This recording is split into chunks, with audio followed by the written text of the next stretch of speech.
அதாவது பெண்களுக்காக தமிழ்நாடு அரசு எத்தனையோ திட்டங்களை முன்வைக்கிறது. ஆனால் அந்த திட்டங்கள் எல்லாம் பெண்களை சென்று அடைகின்றனவா என்கிற ஒரு கேள்வி இருக்கிறது. அது வெறும் அரசின் பணி மட்டுமல்ல, ஒரு சமூக அமைப்புகளின் பணியாகவும் அது இருக்கிறது. அதை எடுத்து இந்த அமைப்பு செய்து கொண்டிருக்கிறது என்பது நமக்கு மகிழ்ச்சியும் ஊக்கமும் தருகிறது. பெண்களுக்கான அந்த மேம்பாடு பல்வேறு விதமான சுய தொழில்கள் மூலமாக வருகிற போதுதான் சொந்த காலில் பெண்கள் நிற்க முடியும். அதாவது தற்சார், யாரையும் நம்பாமல், யாரையும் சார்ந்திருக்காமல் தங்களை தாங்களே சார்ந்திருப்பது என்பதுதான் தன்மானத்தின் அடிப்படை. அதுதான் பெண்களுக்கு இந்த சமூகத்தில் வந்தாக வேண்டும் என்று தமிழ்நாடு அரசும் கருதுகிறது. அந்த திட்டத்திற்கு ஒரு வழி வகுத்து கொடுக்கிற ஒரு அமைப்பாக இந்த அமைப்பு இருக்கிறது. எனவே இந்த அமைப்பின் சார்பில் நடைபெறுகிற மகளிர் கருத்தரங்கில் கலந்து கொள்வதில் நான் மகிழ்ச்சியும் பெருமையும் அடைகிறேன். இல்ல, குறிப்பாக நீங்க எதை சொல்றீங்கன்னு, ஒரு வன்முறைகள் இந்த மாதிரி செய்திகள் ஒரு நாட்டில் முற்றுமாக நின்று போய்விட்டால் என்று சொல்ல முடியாது. அப்படி நின்று விட்டால் காவல்துறை என்பது கூட தேவையில்லை. ஆனால் அப்படியெல்லாம் ஒன்று அதிகமாகி இருக்கிறது என்பது எதிர்க்கட்சிகள் திட்டமிட்டு சொல்லிக் கொண்டிருக்கிற ஒரு செய்தி. அவர்களை புள்ளிவிவரத்தோடு சொல்ல சொல்லுங்கள். எப்போது இருந்த காலங்களை விட இப்போது எப்படி கூடியிருக்கிறது என்பதை புள்ளிவிவரத்தோடு சொல்ல சொல்லுங்கள். பொத்தாம்பொதுவாக பெண்கள் மீதான தாக்குதல் கூடியிருக்கிறது என்பது ஒரு ஆதாரமற்ற குற்றச்சாட்டு. ஆணுக்கு பெண் நிகரானவள் என்பதே அல்ல, பெண்ணும் ஆணும் நிகரானவர்கள். இது ஆண் ஒன்றும் பெண்ணுக்கு அளவுகோலும். ஆண் அளவுக்கு பெண் உயர வேண்டும் என்பதே ஆண் தான் பெண்ணுக்கான அளவுகோல் என்பதாக இருக்கிறது. அப்படி அல்ல.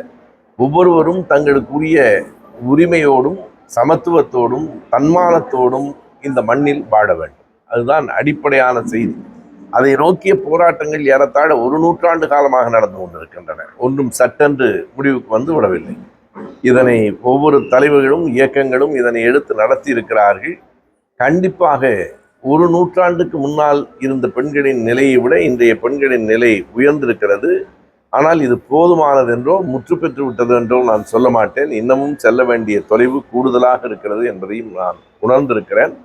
ஆகவே இரண்டு பேரையும் ஒருவரோடு ஒருவர் ஒப்பிட்டு கூட அல்ல, ஒவ்வொருவரும் தனி மனிதர்கள். எல்லோரும் இந்த மண்ணில் சமத்துவத்தோடும் சுயமரியாதையோடும் வாழ வேண்டும் என்பதுதான் நம்முடைய விருப்பம். தமிழ்நாட்டை நிர்மலா சீதாராமன் அவர்கள் புறக்கணிக்கவில்லை என்றால் தான் அது வியப்பு. புறக்கணிக்கிறார்கள் என்றால் ஆரோக்கியமாக இருக்கிறார் என்றுதான் அதற்கு பொருள். நீங்கள் எண்ணி பார்க்கலாம். நிர்மலா சீதாராமன் தமிழ்நாட்டை சேர்ந்தவர் என்று நாம் சொல்லிக்கொண்டே இருக்கிறோம். ஒரு முறையாவது அவர் தமிழ்நாட்டில் தேர்தலில் நின்று அதை மெய்ப்பித்தால் நமக்கும் மகிழ்ச்சியாக இருக்கு.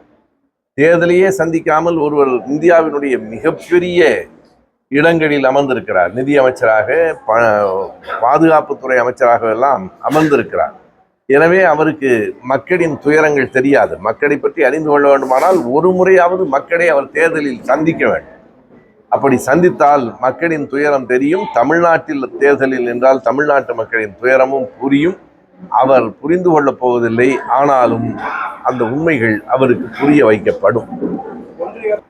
தங்களுக்கு வாக்களிக்கவில்லை என்பதற்காக, அது அடிப்படையில் ஒன்றிய அரசுக்கு அவர்கள் எல்லா இடங்களிலும், கேரளாவில் கூட ஓரிடத்தில் வெற்றி பெற்றிருக்கிறார்கள். ஆனால் தமிழ்நாட்டில் அவர்களால் காலூன்றவே முடியவில்லை. அதற்கு காரணம், தமிழ்நாட்டில் அவர்களுக்கு கால்களே இல்லை. இருந்தால்தான் ஊன்ற முடியும். அந்த கோபம், அந்த வருத்தம், எப்படியாவது தமிழ்நாட்டை பழிவாங்கிவிட வேண்டும் என்று நினைக்கிறார்கள். இது எதிர்க்கட்சிகளை பழிவாங்குவதல்ல, ஒட்டுமொத்த தமிழ்நாட்டு மக்களை பழிவாங்குவது என்பதை மக்கள் உணர்ந்து அவர்களுக்கு உணர்த்த வேண்டும். மீண்டும் ஆர் என் ரவியை நியமித்தாலும் சரி, அல்லது ஆர் என் ரவி மாதிரி இன்னொருவரை நியமித்தாலும் சரி, ஆளுநர் என்று ஒரு பொறுப்பு இருக்கிற வரையில் இந்த தொல்லை தொடர்ந்து கொண்டேதான் இருக்கு.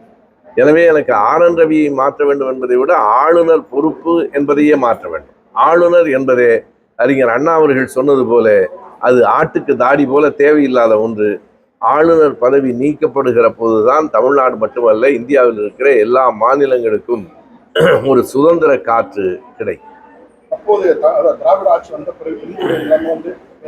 கண்டிப்பாக நீங்கள் ஒப்பிட்டு பார்த்தால் உங்களுக்கே தெரியும். ஊடகவியலாளர்கள் மிக நன்றாக அறிவீர்கள். கடந்த 3 ஆண்டுகளில் பெண்களுக்காக செய்யப்பட்டிருக்கிற அவர்களுக்கான உரிமைகள், அவர்களுக்கான பல வழிகாட்டல்கள் பெரும் அளவில் தமிழ்நாட்டில் பெண்களை உயர்த்தி இருக்கிறது. இந்த அரசு முழுக்க முழுக்க பெண்களுக்கான நலத்திட்டங்களை முன்வைக்கிற தமிழ்நாடு அரசாகவே இருக்கிறது. இதனை நீங்கள் புள்ளி உரங்களை எடுத்து பார்த்தாலும் மிக தெளிவாக பளிச்சென்று இந்த உண்மை தெரியும். இதற்கு மிக தேடி கூட கண்டுபிடிக்க வேண்டியதில்லை. தமிழ்நாட்டில் கடந்த 3 ஆண்டுகளில் பெண்களினுடைய நிலை மேம்பட்டிருக்கிறது என்பதை பெண்களை கேட்டாலே சொல்வார்கள்.